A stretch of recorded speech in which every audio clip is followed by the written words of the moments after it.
यहाँ तो से तो आपने जाना ही पड़ेगा।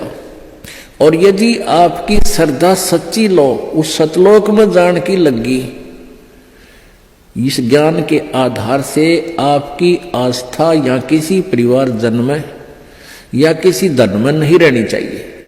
जब आप यहां से चलन के योग्य होगे और ये रहकर आपकी परीक्षाएं भी होंगी, आपके ऊपर कोई ऐसी आपत्ति ऐसा आएगा सच में, फिर आप देखेंगे कि मेरी वृत्ति बेटे में है कि बेटी में, पोते में है कि या पोती में, कोठी में या कार में।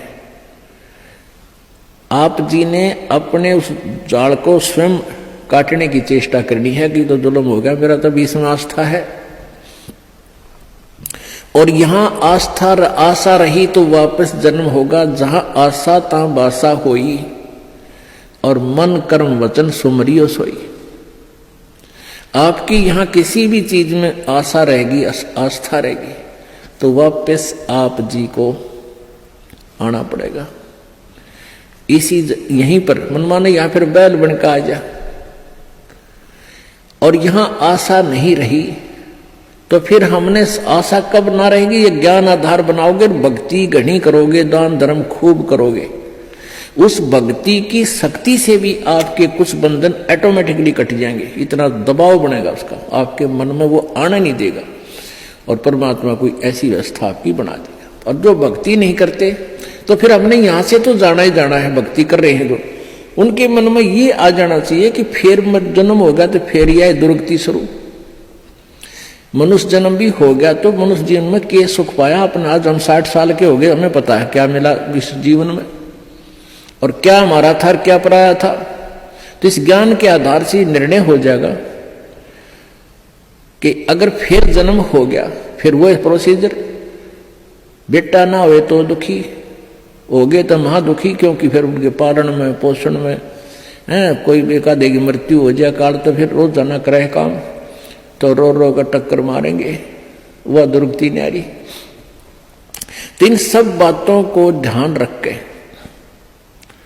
तो सच्ची श्रद्धा बना ले कि तो मरना पड़ेगा, पर इसी जगह चला फिर मरना ना पड़े, यहां से तो जाना पड़ेगा। तो इसलिए ये तो अपना है ही नहीं, चाहे बेटा है चाहे बेटी है, उनमें मोह है या ना है।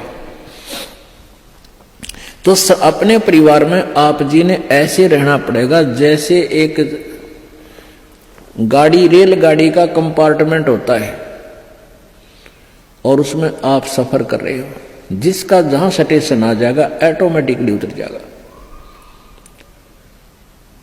किसी का 2 घंटे का है, किसी का 10 घंटे का सफर है, किसी का 24 घंटे का है वो।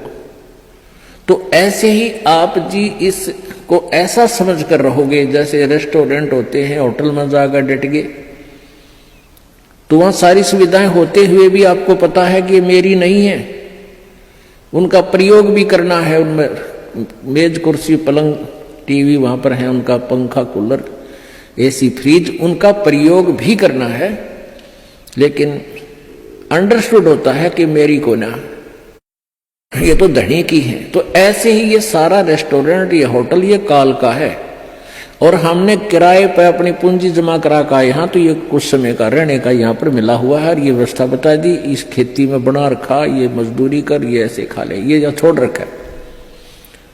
लेकिन ये अपनी नहीं, हम यहाँ होटल में कुछ दिनों के लिए सटे करे हुए। यदि ऐसी आस्था आपकी बन जाएगी तो फिर कोई पल्ला नहीं पकड़ेगा आपका, कोई बाधा नहीं बनेगी।